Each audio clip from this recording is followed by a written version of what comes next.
You have seen that we were using square brackets with arrays in many situations. There are three different ways, in fact, to use square brackets with an array. They can be used first in the declaration, so with a data type when declaring an array, either a primitive types or user-defined class. So this is one way to use square brackets in the declaration of the base type. But the use of these square brackets in the declaration does not allocate any memory for the array. As an example here, pressure. So when you define integer with empty square brackets with the pressure without using new, then we are not allocating any space in the memory for the array. Square brackets also used to determine the size of the array. So this is the second way of using square brackets. When you want to allocate space in the memory for the array, then you use between square brackets the size of the array to allocate in the memory. So this declaration now allocates memory for the array pressure of 100 integers. Finally, they can be used to name an index value of the array. After you declare an array and after you allocate space in the array, then if you want to go to individual elements in the array, you use square brackets. And once you use square brackets, then it is called an index variable. Notice how we are using it. We are writing the name of the array. Between square brackets, we put the index of this element inside the array. After knowing how to declare an array and how to allocate space in the memory for the array, let us see how we can use the array. Let us give some terminologies to the components of the array. Now, when you mention only the name of the array, then you can think of the name of the array as a collection of variables. It is not a single variable that you can deal with it as a regular or ordinary variable. Therefore, it is illegal to use the name of the array in some statements. For example, you cannot simply print the array elements by using a single print statement. This is illegal. Also, it is illegal to store a single value to the whole array. Also, you cannot compare the whole array by a single element and by saying that if temperature is greater than 0.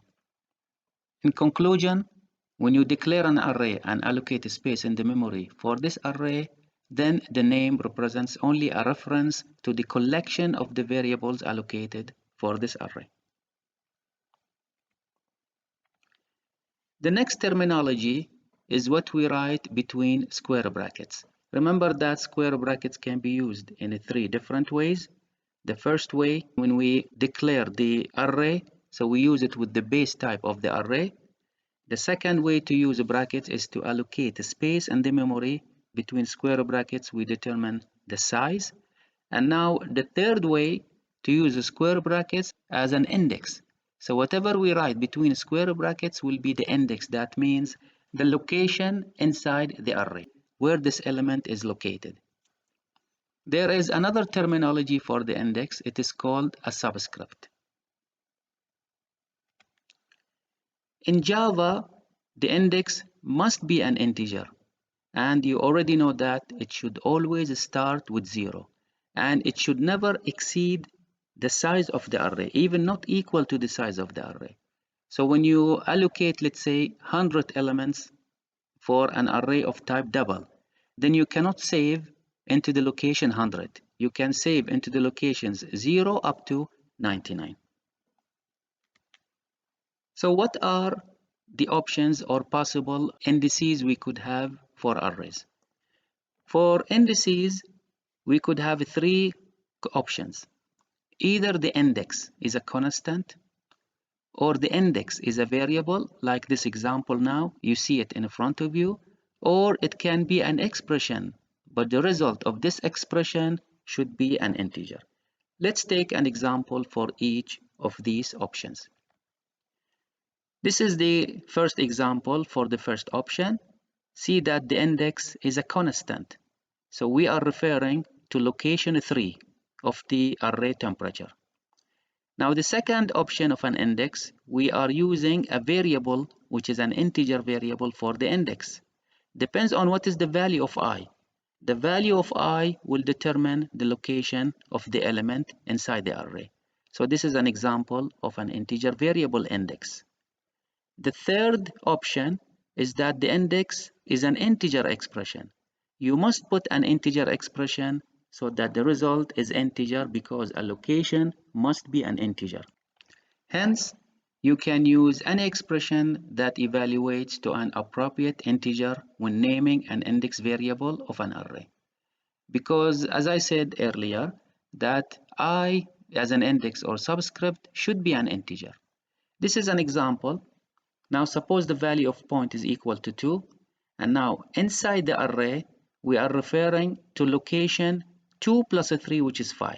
So we are saving 32 into location 5, and we are printing the same element using the same expression, which is point plus 3.